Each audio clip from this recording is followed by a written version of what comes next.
Chiều nay nhìn anh bước vội, không biết cuộc sống anh dạo này thế nào rồi. Em vẫn như thế thôi, vẫn đơn côi sớm tối. Nhiều lúc bối rối, con tim em lạc lối.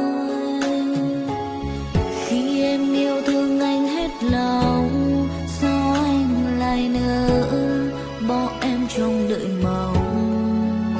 Em như kẻ ngu si, chẳng bận tâm điều gì, để rồi nhìn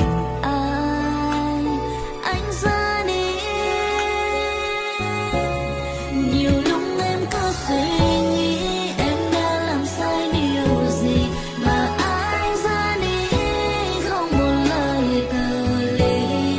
Hóa ra lúc ta yêu nhau anh cũng chỉ toàn dối lừa, và rồi anh coi em như một kẻ thơ. Em chẳng thể ngờ được đâu khi tất cả những gì anh giấu trao hết cho anh ngọt ngào, rồi nhận lại chỉ toàn niềm đau.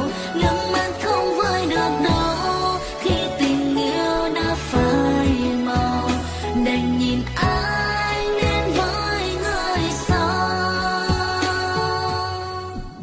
Nhiều lúc em cứ suy nghĩ em đã làm sai điều gì mà anh ra đi không một lời từ ly.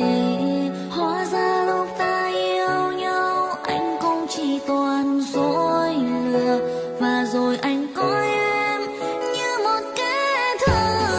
Em chẳng thể ngờ được đâu khi tất cả những gì anh giấu trao hết cho anh ngọt ngào, rồi nhận lại chỉ toàn niềm đau. Nước mắt không vơi được đâu khi tình yêu đã phai màu, đành nhìn